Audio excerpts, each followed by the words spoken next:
Hello, Coven here. Excited to go live in the 11 Plus journey this morning.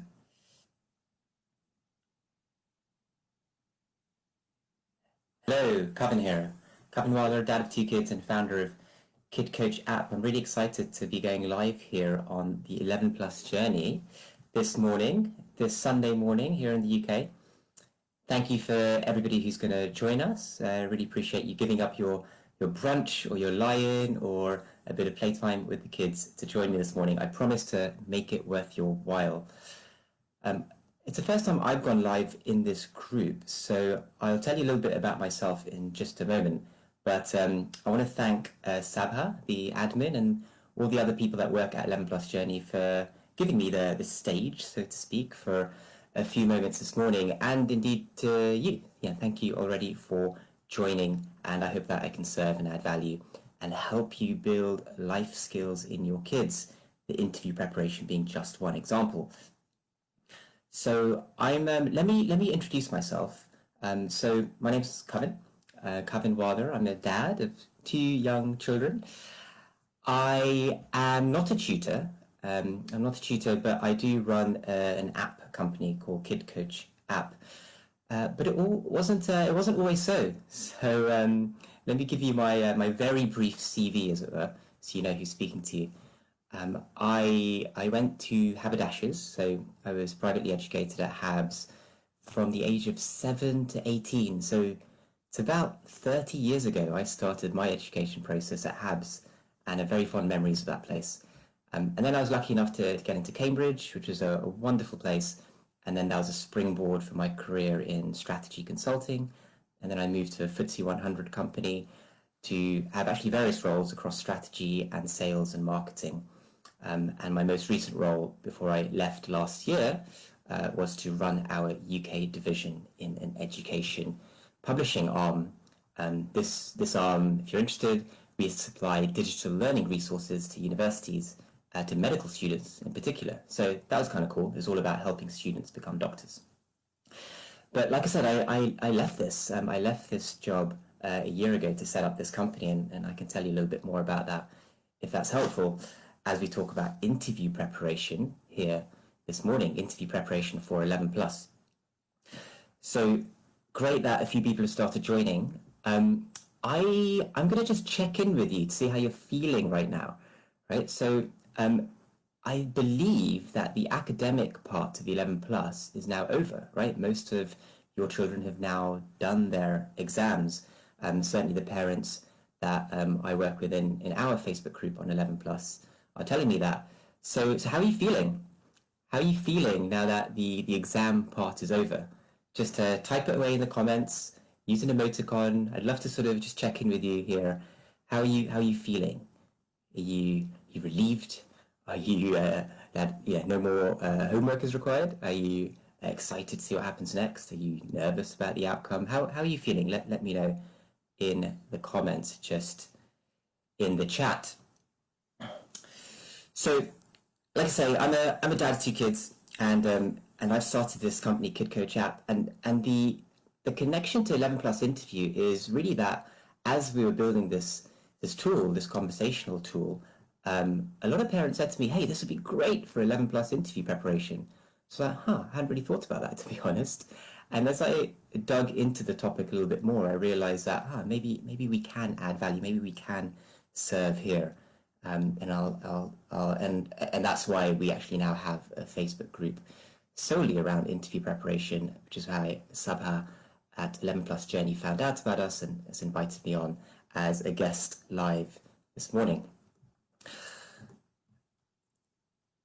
A few comments coming in saying the exam's not quite happened yet, so fair enough. Maybe some have and some haven't. Well, I wish you the best of luck with that.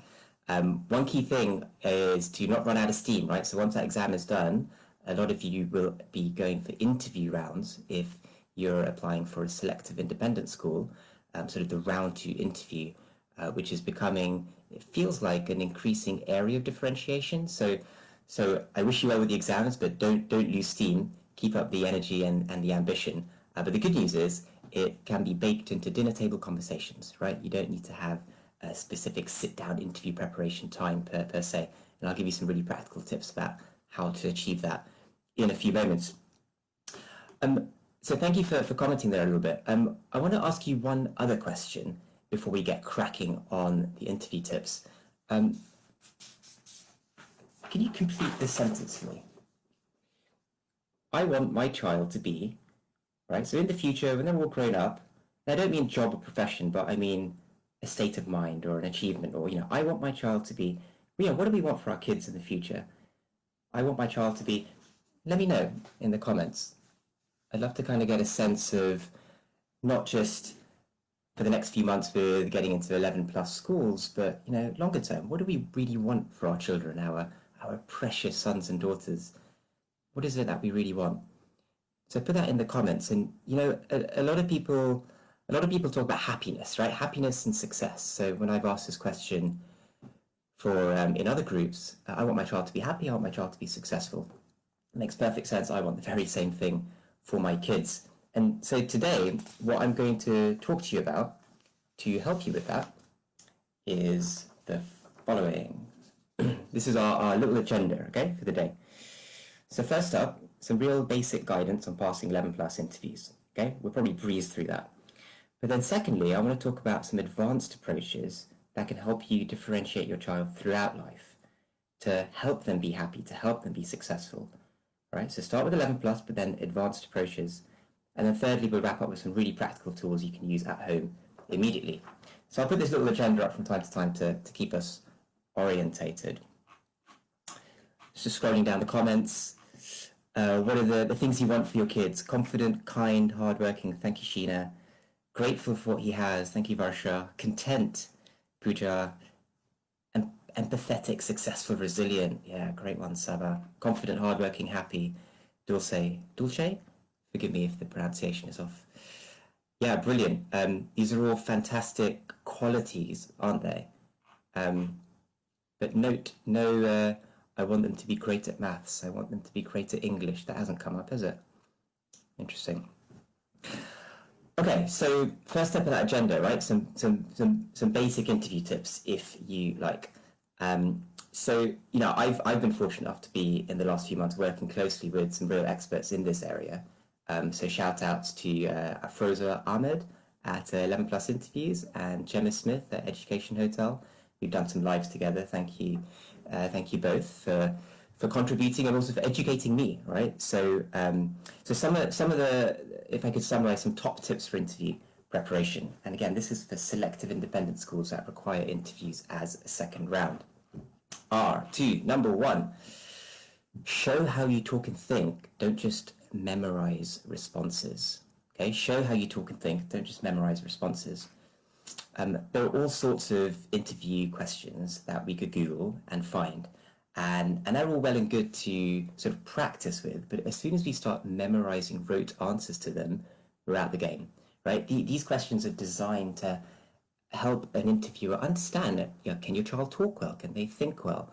And almost definitely they'll be asking them a question they've never heard before, and you don't want your child to be blindsided just because they've never heard it before. However, if they've heard questions like that because we've sort of trained them around the dinner table about how to talk clearly and concisely, how to think on their feet, how to embrace a challenging question, then that'll cover them for any specific question that comes up. Okay, so show how you talk and think, don't just memorize. A second quick top tip is organize, but don't rehearse your answers. So quite a common question is, what are your hobbies and interests, right? And if your child launches into, again, a pre-rehearsed paragraph on, I play badminton for the under 11s and I won some national trophy and I'm leader of the squad and it's a little bit rehearsed, right? However, but the danger, of course, is if it's not organized at all, it's that they don't have a sense of what are all the great extracurricular activities they've been doing in the past few years. Perhaps they'll just talk about what's most recent in their head that they've done in the last month. It being wintertime, maybe they're talking about playing chess indoors, okay, but they've forgotten about being part of the tennis team in summer, which is arguably the bigger thing. So like organize their responses, make sure all the good stuff that your child is doing at the front of their mind so they're ready to talk naturally about it, but without over-rehearsing. And the third tip is around online, right? Because these interviews are probably going to be on Zoom or some online format, which is very different. However, luckily, the whole world is getting used to interacting online, right? Just like this. And you as parents, I'm sure, have had lots of work calls on this, are able to coach them on best practices. But, you know, some tips for what it's worth from my side are eye contact is very different, okay? So right now, I'm looking at you, I'm looking at my camera over here. But it's very tempting to look at myself in the screen, which is what I'm doing right now. But when you do that, of course, to you, it doesn't really feel like I'm connecting with you as much, right? It looks like I'm glancing sideways. So it's a bit unusual, but sort of training yourself to look at that little dot at the top of your laptop or wherever your webcam is actually helps establish eye contact, which helps, as you would in a normal physical setting, right? And helps establish rapport. The other little online tip, perhaps, is to exaggerate your physical movements a little bit more, smile bigger and sort of sweeping gestures a little bit more. They say this to actors and actresses at school, actually, right? When you're on stage, you just have to amplify your physical side in order for it to come across to the audience. And I think the same thing applies in a Zoom environment. Okay, so some basic interview tips and some basic interview questions, right? So what kinds of questions might we want to keep in our heads? Well, the standard ones are things like, tell me about yourself, or what book are you reading? What are your hobbies and interests? What are your favorite subjects? What's going on in the news, etc. I've no doubt you've heard these sorts of questions before, and you don't need me for these questions. You can absolutely Google them. But again, it's good to have them in your head and be talking about these sorts of things around the dinner table. If you hang around to the end of this particular live, by the way, I will share a link with you that I made actually just for this group, where you can download some flashcards, free flashcards, which have these sorts of questions and many more. So hang around for that. But listen, those are some basic interview tips, and I just want to accelerate on a little bit to talk about some advanced approaches to building skills in our kids, not just for the interview, but for life. I'm just going to check in with some of the comments. Thank you, Sheena. Yes, about the eye contact piece of advice. My old boss told me that one, actually. This is about 10, 15 years ago when video conferencing was becoming a bit more used in big companies, and ours being a multinational, we had people all over the world. She always said to me, don't look at the screen, look at like where the camera is. I know it's odd. So that's my tip. Thank you to her. All right, so listen, where are we in this little agenda, right? We've done number one about basic interview guidance. I really want to talk about number two, though, advanced approaches to differentiate your child through life. Advanced approaches. Okay, so bear with me a little bit on this one, okay? I'm going to ask you another question. I've got lots of printouts here today for you to try and keep it engaging. All right, who is this? Can anybody tell me who this is? Have you seen it before? Anyone? It's not Philip Schofield. That's the first thing I was thinking. It looks a bit like Philip Schofield, doesn't it? Host of The Cube and the We Buy Any Car ads. It's not Philip Schofield. Any takers? It's quite obscure, to be fair. I will let you know. Right, he's a chap called Andreas Schleifer. Excuse me, Andreas Schleifer from the OECD, the Director of Education and Skills, and he said this just a few months ago: "We need to develop first-class humans, not second-class robots. We need to develop first-class humans, not second-class robots." Okay. Why on earth am I sharing with you this quote? We need to develop first-class humans, not second-class robots. What this OECD Director of Education is saying is that if all we do with our children is develop literacy and numeracy, maths and English skills, if that's all we do, and granted they're very important, but if that's all we do, then really we're just training up kind of robots, right? And you can't out-robot a robot. When you look into the future and the way AI is going and the way machine learning is going, robots already do a lot of things, but they'll do even more things in the future. Robots can always crunch numbers and process text better than humans ever will be able to. We can't out-robot a robot. Rather, we need to be developing first-class human skills, right? So what does he mean by that? It's things like empathy and leadership and teamwork and collaboration and critical thinking, creativity. These sorts of qualities, sometimes referred to as softer skills or 21st century skills or human skills. It's these sorts of softer qualities that are incredibly important for the future and are the way that our children will be differentiated and add value in tomorrow's society. Now, I'll link this back to 11 plus interviews. I promise I will. Just bear with me for a moment. Just to give you a sense of how quickly the world is changing. Anybody heard of that data point from the Institute of the Future, who said that in 2030, 85% of the jobs that will exist have not even been invented yet. In 2030, 85% of the jobs that will exist have not even been invented yet. And they said this just a few years ago. It's kind of crazy, it's kind of mind-blowing, right? The vast majority of the jobs will be brand new. Such is the pace of change. Such is how technological progress is sweeping through society. If you just think about it, 20 years ago, Google was a very new company. Facebook hadn't been invented yet. I mean, Facebook, this platform that I'm speaking to you live with, hadn't even been invented yet. Now it's got billions of users around the world. The iPhone was just coming out on the scene. No iPads. I mean, definitely no Uber. But 20 years ago, the world was very different. So just imagine in another 20 years, when our kids grow up and start working, the world will look crazy different, right? And because of all the technology, it'll be these human skills that allow us to differentiate our children, allow us to add value next to these robots. And Saba said 10 years from now, a lot of that will still be true. 10 years from now is 2030, right? So just checking for any comments. Dulce, we'll come back to your one about Shy with Strangers. Just remind me a bit later on if I haven't addressed that. But yeah, so hopefully we're getting a sense, right, of how quickly this world is changing. And these softer skills are becoming more important. I'll just give you one quick example and then I will link it back to 11 plus interview. Okay, contact tracing. Contact tracing. This is essentially a new profession that's just sprung up, right? And I was reading a BBC article on this and it was saying that actually it's all these human skills that are required for that. They need to be a detective, kind of doing problem-solving type investigations. Okay, who's been where, who's at risk, who's infected, who have they been nearby? And then they need to deploy communication skills to reach out to those people and explain the situation succinctly. And then they have to display tremendous empathy because you're basically breaking bad news, right? And you're trying to encourage somebody to let their friends and family know where they've been. All of the data that allows a contact tracer to do their work is just served up to them on a laptop screen powered by some artificial intelligence. But then you need the human to really be able to do their job, to problem solve, to communicate well, to be empathetic to those around them.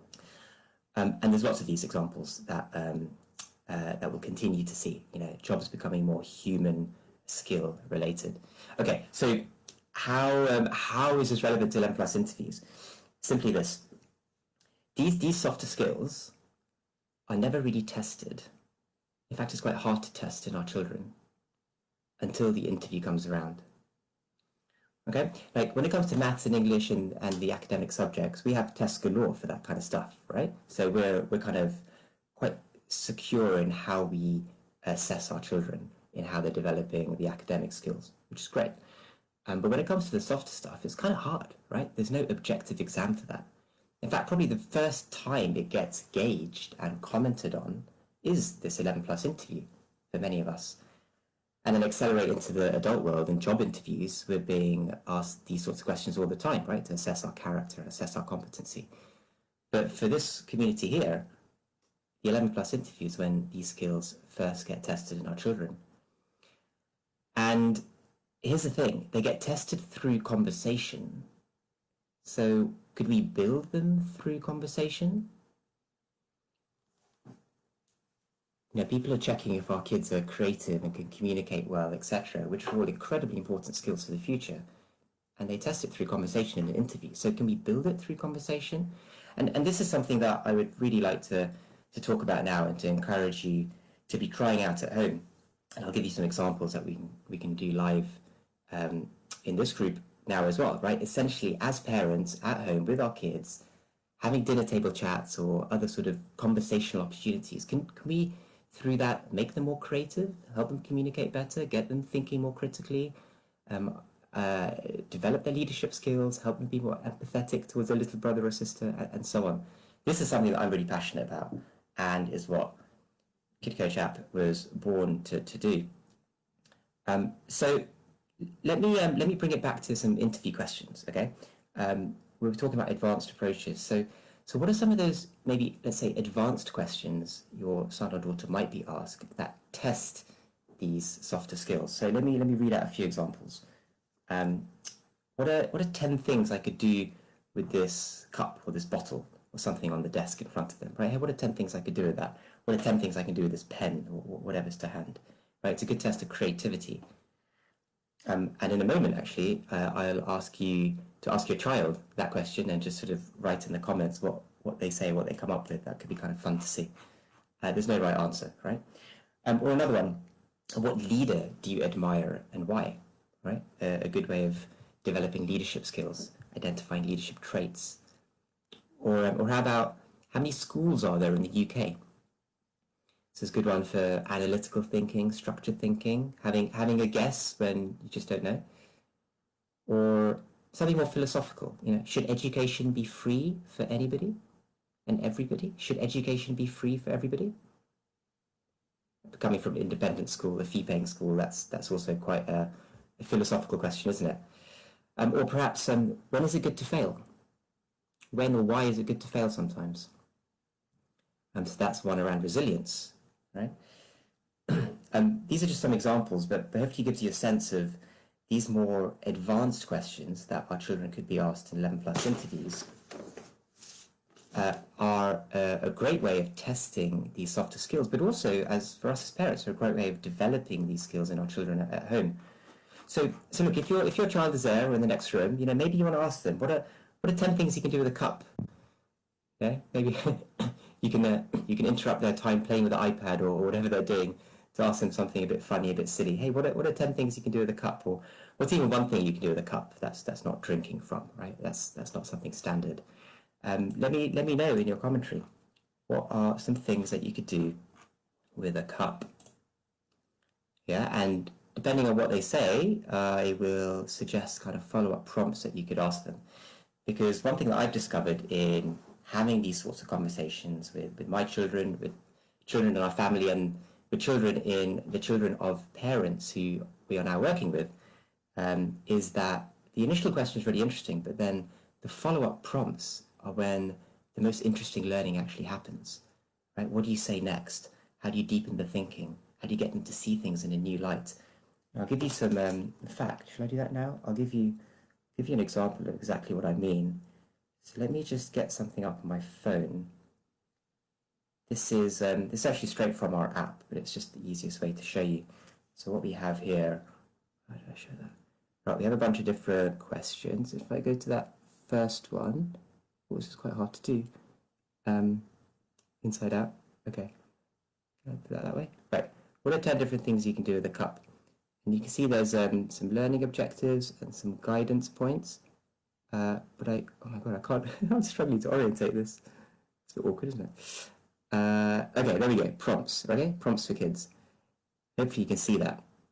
Some of these other prompts are really important. If the cup was upside down, it could be a drum. What else could you do with it upside down? Right? This gets them thinking in new imaginative ways. What if the cup was the size of a house? I've heard the answer of, it could be a swimming pool then. Right? And it's fine if it's a bit silly. This particular skill is around developing creativity, so it's okay. Or the third prompt, what if the cup was electronic? Everything seems to be electronic or digital nowadays, right? Again, that really changes the parameters and lets them come up with some different things. I've heard the answer of, it could be like a TV on the table, we could all kind of sit around it and watch different things. Sorry if that was a little bit blurry on the screen, but just to give you a sense of kind of how it is in our app. Let's look at what some of your kids said. Try to do a cup flip. Yeah, awesome. So you mean like throw, who said that? Aksh. Thank you, Aksh. So throw the cup up and down, a bit like juggling. Yeah, it could be like an entertainment or a juggling or a circus act. Yeah, I wouldn't have thought of that. What else have we got? A different version of the bottle flip. You know, I was talking to a girl recently, um, having this conversation with her, and actually it's recorded live on a podcast that we run. And she was saying things like, we could paint it, right? We could put little faces on it, and they could be like little puppets. She was saying things like we could stack them into towers, and then perhaps even play sort of 10-pin bowling with them. She was saying we could, the right way up, we could sort of put plants in them, right? So all sorts of things. And actually, it's kind of quite, this particular question is quite a fun one to do with your child. Can you think of 10 things to do together?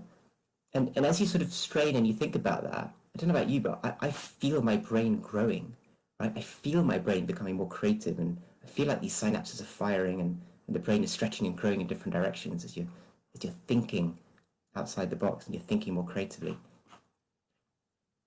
So let me give you one more example, something a little bit different, on leadership. Okay, I know a lot of us are keen for our children to be good leaders. So, which leader do you admire and why? And again, if your child is in the next room, then please have them, ask them and let me know. God, I really am struggling to. This is really awkward. That way, that way, that way. This, you know what? This is a coordination test in itself. Okay, which which leader do you admire? Why? I apologize if that's a bit blurry. I'll read out some of the prompts. Most leaders can speak really clearly. How important is that? And what leader comes to mind, and what is their personality like? What is their philosophy on life like? Okay, so leaders, and to give you a sense of how these conversations could go, I was again talking to a 10-year-old boy about this, and he was saying Nelson Mandela. Okay, I say, okay, why? I guess he learned about it in school recently, and it's all about standing up for what you believe in. Okay, standing up for what you believe in, and leaders lead by example in that sense. Okay, great. So then I asked him, but Nelson Mandela, he got sent to jail, so he must have done something wrong. Can he still be a leader? Yeah. And there's no right or wrong response to that, by the way, but it's about expanding the thinking. I'll give you another example. I was speaking to a 7-year-old boy, same question, and he was a Liverpool fan, Liverpool Football Club. This is last season when Liverpool were doing very well. In fact, they won the Premiership in England. So he was very happy, right? This boy was very happy. And we were talking about leadership, and he talked about Jurgen Klopp, the Liverpool manager, which is a great way to make this relevant to any football fans out there. Okay, great. So what are Jurgen Klopp's key leadership traits or characteristics? We're talking about how personable he is, how smiley he is, and how he's always having a bit of a laugh and a giggle and a joke, even with the press. And he's just he has such people skills that is his calling card. Is he the most tactical? Maybe not. Is he the most financially savvy? Maybe not. Is he the most politically connected? Maybe not. But he's fantastic at just being with people and talking with people and getting them wanting to play for him. That is his chief leadership trait.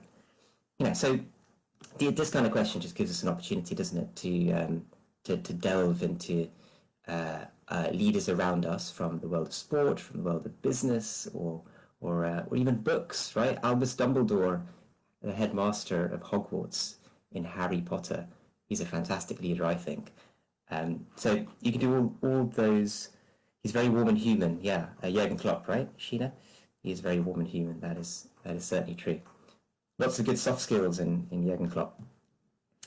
Let me know if there's any particular skills that anyone has in mind to want to develop, okay? Because I can just sort of dive into our app and see if there's anything relevant. I'm here live. I might as well make this as tailored to this audience as possible, right? So, we do skills like creativity, communication, critical thinking, leadership, philosophy, analytics, empathy, confidence, resilience. I have loads of questions on each of those. I'm thinking there was a comment a while ago, wasn't there, around my child is a bit shy. So what can I do about that? Um, so let me, I think I can remember a good one on that actually. Was it Dulce? Did you ask? Sorry if I got your name wrong. I think you asked about that. And oh God, this is okay. I'm going to try one more time, right? To sort of do this. This is really blurred. This is really tough. I put a sort of pan across. There was something on communication, right? If somebody's shy, can you like encourage them to communicate? And there's one. There's a few here, but there's one I want to. It's a few different here. Don't be shy, right? It's even called "Don't be shy." Then, if you can see that, don't be shy. And how do you make small talk with somebody new? I'm going to flip this back around. And what the idea here is I'll just read it out. You know, make a spur of the moment phone call to a friend and have your child chat to them for a few minutes. You could tell your friend that you're just teaching your child the importance of talking with new people.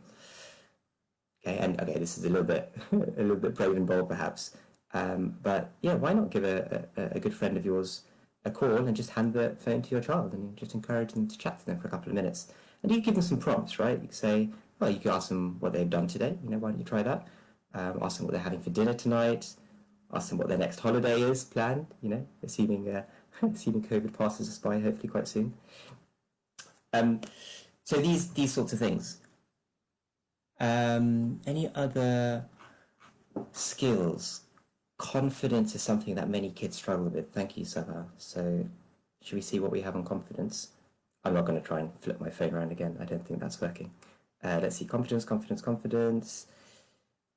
And so one, one called hard now easy. Okay, what do you find easy that was once hard? What do you find easy that was once hard? I'll just read it out again. It's probably the best way. Guidance. You know, encourage them to focus on what challenges they've already overcome, how they did so, to give them confidence for the next challenge. You know, you can remind them also that kids learn things quicker than grown-ups do typically. So some specific prompts. You fell a lot when you were learning how to walk. Why did you keep trying? What are the different ways of getting better at something? Like having a goal, getting help, just keep trying. And what do you find hard now that will become easier in time? Just come back to that first prompt about sort of learning how to walk. You know, again, I've had conversations with kids around this.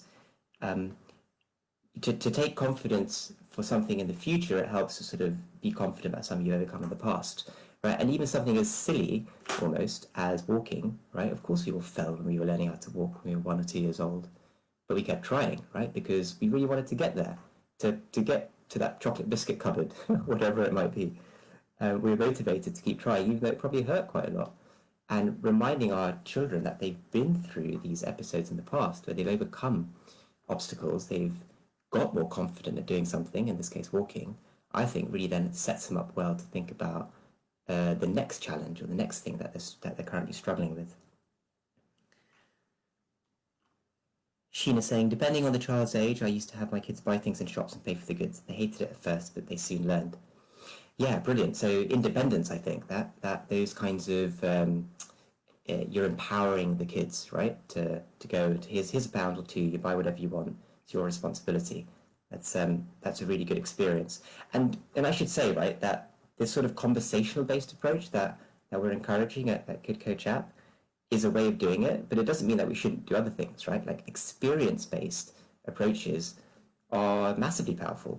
Absolutely, like Sheena's sort of, go to the shops and buy something, or the clubs and camps that they might go to, Scouts and Brownies, or Lambda for public speaking. All these sorts of things are fantastic, and certainly I would be sending my kids to that. It's just that we can actually do a lot through conversation, right? And the brain science, when you look at it, clearly shows that when you have interesting, challenging conversations, your brain grows and develops. Like the brain imaging scans light up in certain areas when people are asked interesting questions and challenging questions. And it's so much easier, isn't it, to have a 5-minute chat in the car on the way home from school or over the dinner table or these sorts of things than sometimes structure these experiences that can take sort of several hours. And indeed with COVID, a lot of that's closed. Encouraging eye contact when they speak is important. Yes, thank you, Sheena. Yeah, communication. In fact, one of the cards in here is all about what communicates more?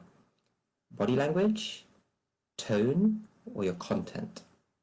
Body language, tone, or content. So some of you might have seen these studies and these data points, right? That said something like 70-80% of communication is about body language. It's about physically how you are. Are you smiling? Are you making eye contact, to Sheena's point? And then less is about the way you're speaking, if you're speaking fast or if you're speaking slow or loudly or quietly. And then even less is actually the words you use, right? Body language is huge, even over Zoom. So we can absolutely talk about that with our kids, you know, even just bringing that learning point up for discussion and then letting them practice it is important. Okay, so I'll keep looking at the comments in case there are any other skills that you want to develop through conversation. And again, like linking back to 11 plus, right? It's tested through conversation, right? For the 10, 20, 30-minute interview that your child will have in December/January. It's going to be tested through interviews, through conversations. So why don't we build it through conversation? That would make sense to me. Now, one thing that maybe, in fact, where are we in the agenda? I just want to keep us orientated, right? We're on number 3 now, okay? Practical tools you can use at home immediately. And in fact, I've started telling you about these sorts of questions that you can ask them. And if you want, our app is helpful. But, you know, the main thing is I'd love to encourage parents to be adopting this questioning style, this conversational-based approach towards learning. If you use our app, great. If you don't, but still get the results, great. You know, I quit my job because I'm so passionate about building these skills. How you do it, it's okay, right? Genuinely. Like, I just hope that this video encourages us all to go and ask our kid an interesting question afterwards. So practical tools to develop this. We've talked a little bit about this app. Now one thing that some parents might be wondering is, but you know, if I get them into this leading independent school or leading grammar school, then won't they be doing this kind of stuff for me, right? Aren't those incredibly enriching environments that we're working really hard to get into, where they have lots of clubs and camps and extracurricular activities, where they have thriving communities of like-minded students, where they have trained teachers who not only teach maths in the daytime, but tennis after school and so on. And the answer is yes, absolutely, of course. Private schools are amazing places. Top schools are amazing places to develop our children. I am a product of a private school, and I'm thankful for it. So yes, absolutely. I guess the point I want to make is why let it end there, right? Why fully outsource it? So let me ask you one more question, okay? To put in the comments. It's just a number. I just want your guess. What percentage of a child's time is spent at school? What percentage of a child's time is spent at school? What do you think? Put in a percentage guess. Okay, and by the way, I mean waking hours, right? So exclude the time they're sleeping, right? When they're actually awake. And across the entire year, on average, how much time do you think a child spends at school in percentage terms? Okay, let me know what you think. Let's see what numbers come back. Thank you, Robin. 70%. 70% of the time at school. Is that what you mean? 70% at school? See if there's any other number guesses there. I'll give it a minute or so. The answer will surprise you. I guess you figured that, right? Which is why I'm asking in the first place. 60% at school. 60% at school. Yeah. So a lot of people, when I asked them that question,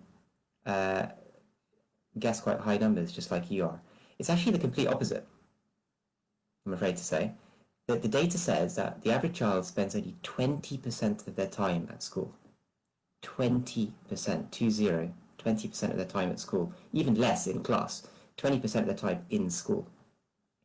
Across the year, looking at just their waking hours. 20. I was shocked when I saw that data point somewhere, and being a bit of a maths and numbers guy, I was like, no, that can't be right, let me work it out myself. So for those also kind of numerically inclined, how does the maths work on that, right? Approximately, if your child is awake for 16 hours in the day, so sleeping for 8 hours, 16 hours a day, 365 days a year, it's about 6,000 hours that they're awake for, okay? 6,000. That's our base. Okay, how much of that time is spent in school? Remember, summer holidays, Christmas, Easter, and so on, right? So how many weeks at school? Maybe 35 in the year? Yeah. How many days? 5 days. How many hours? 7, 8 hours, right? So 35 weeks times 5 days times 8 hours.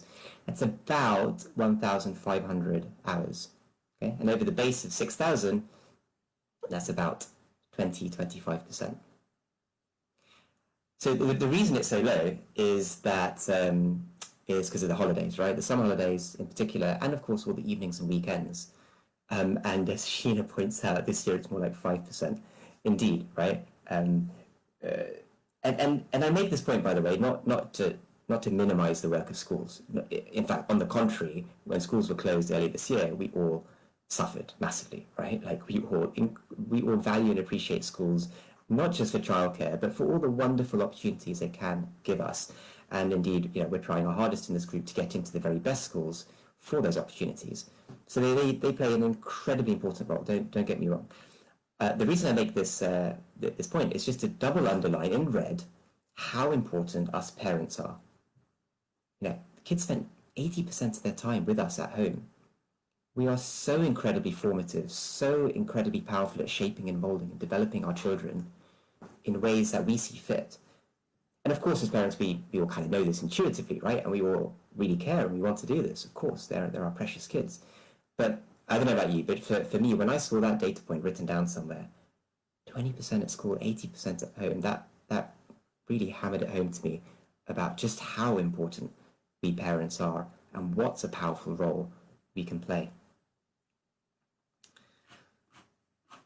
So I don't mean, by the way, that we should be spending all of this 80% of time talking or developing our kids, or we need to have a life. I get it. We're all kind of busy, and life can be chaotic and stressful, right? But probably, I'm guessing that there are these sort of 5 minutes in the day here and there that we do have the opportunity to have a meaningful discussion, a meaningful conversation, which probably could be used to develop some of these key skills as well.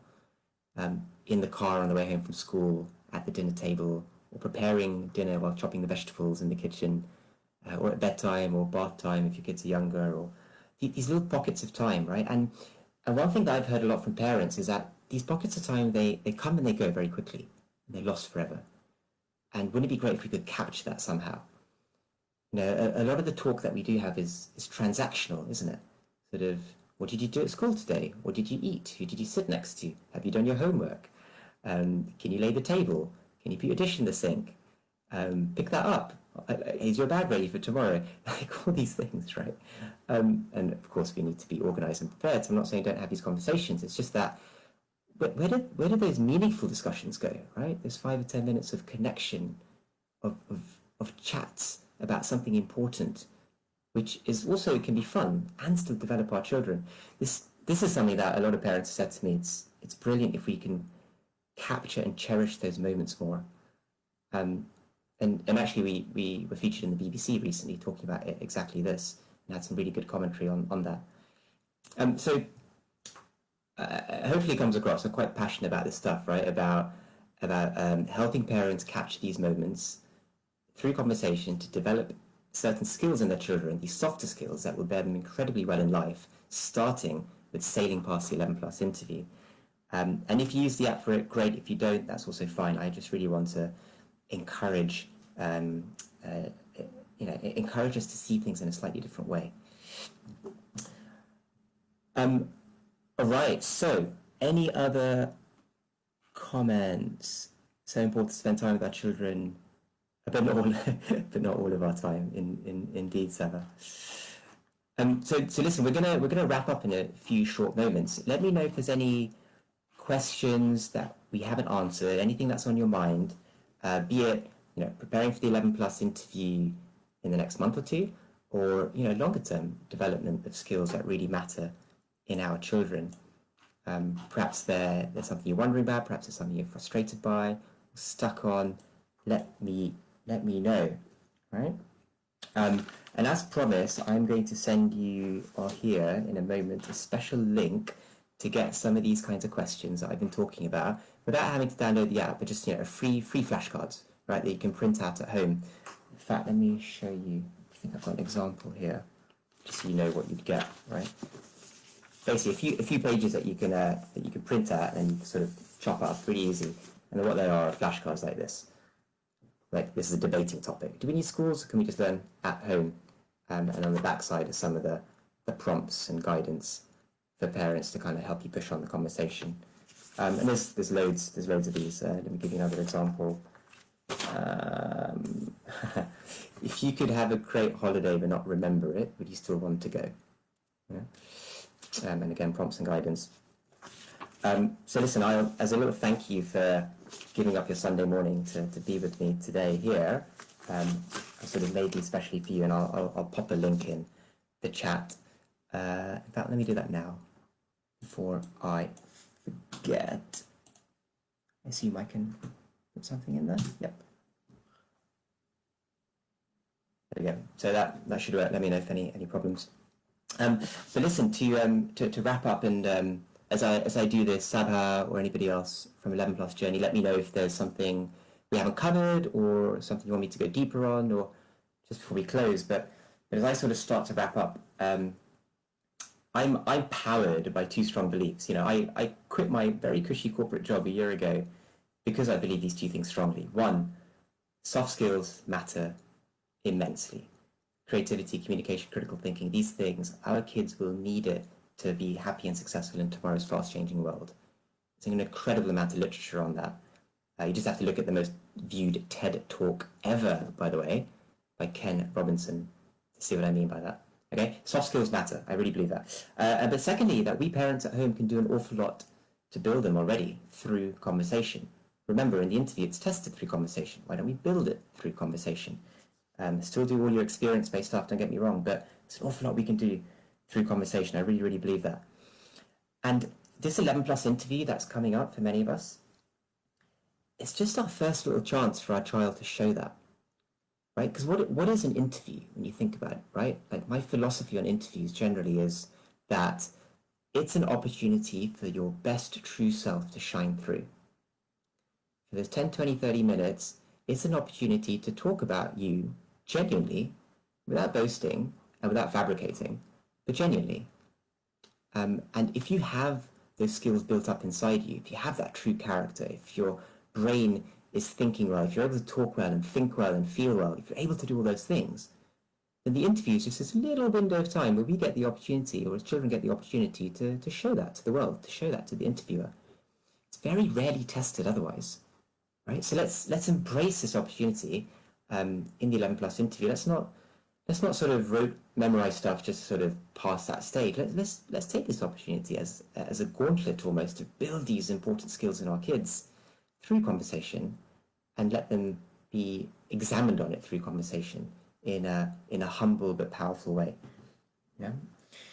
And remember, these soft skills are going to be a way to differentiate your child, not just in the 11 Plus interview, but in many months and years to come, right? So I would like to get us thinking about the interview as a springboard for future success, not just something we want to just get through for the next few weeks, yeah?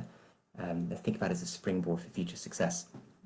If there's anything I can do to help you either now or in the future, let me know. My name's Kevin Wather.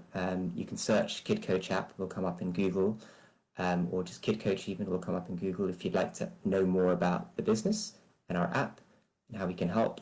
I popped a link in the chat for some free flashcards just for the 11 Plus journey to sort of get you started. I'd love to hear from you. I'd love to hear your thoughts. You can also connect with me on Facebook and on LinkedIn and on Twitter, kind of everywhere nowadays. But in the meantime, unless there are any more comments, thank you, Saba. Extremely helpful tips to help us adults help our children. Yeah, and the flashcards will be very helpful. Indeed, hopefully it's about helping you help your kids. Yeah. Incidentally, this is an app that is not about plonking your child in front of the iPad to let them learn something by themselves. Like, I saw this more as a way of facilitating parents to do a great parenting job that you are doing anyway. It's just kind of giving you that extra string to your bow. right? It's about facilitation. All right, brilliant. Well, again, thank you very much for your time. I'll hang around here for a few minutes just in case there are any other comments. But otherwise, thank you, Sabah. Thank you, Sheena. Thank you to all the 11 Plus Journey admins for giving me the stage, for contributing with your comments. It's much appreciated. I hope I've been able to serve, to add value, to give you parents at home something fresh and inspirational to be thinking about. And above all, I hope that you have a great conversation with your child today. Thanks to everybody. Speak soon.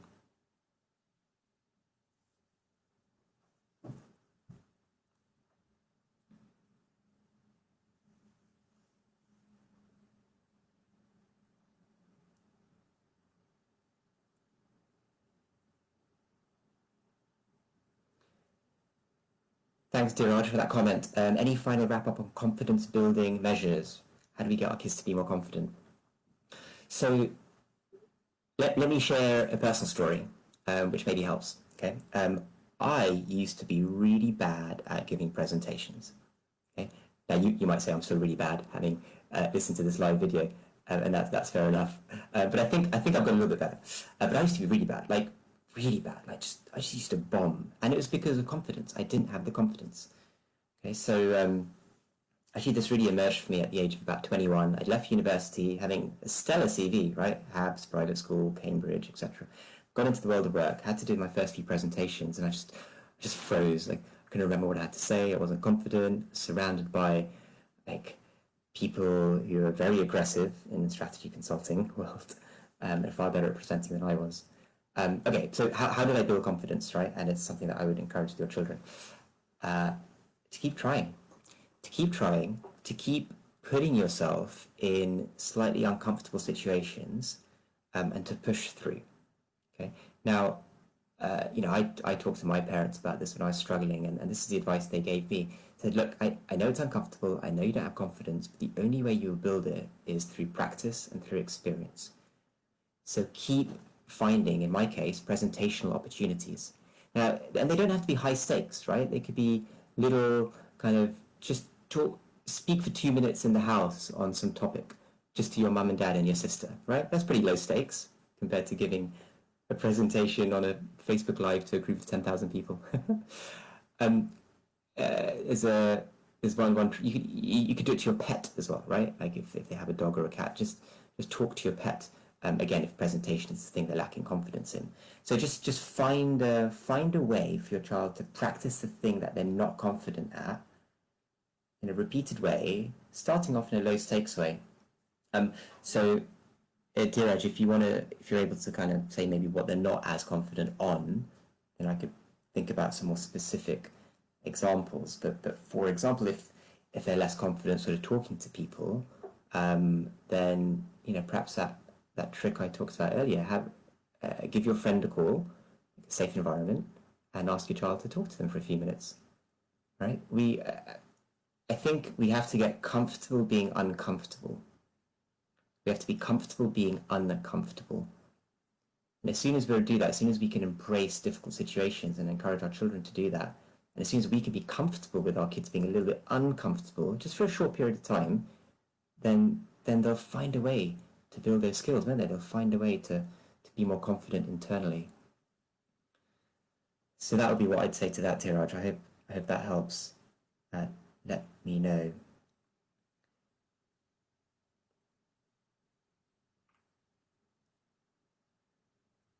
Deepa, you missed the beginning. Can we watch this again? Yes, it's live, so this will be saved in the Facebook group, and you can watch it whenever you want and to your heart's content.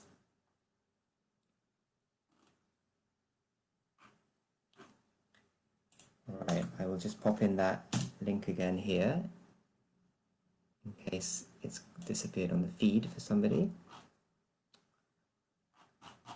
All right. So let's leave it there. Thank you very much for everybody who joined. It's been great speaking to you. Thank you again, Sabah, and everybody else at 11 Plus. My name's Kevin, founder of Kid Coach app.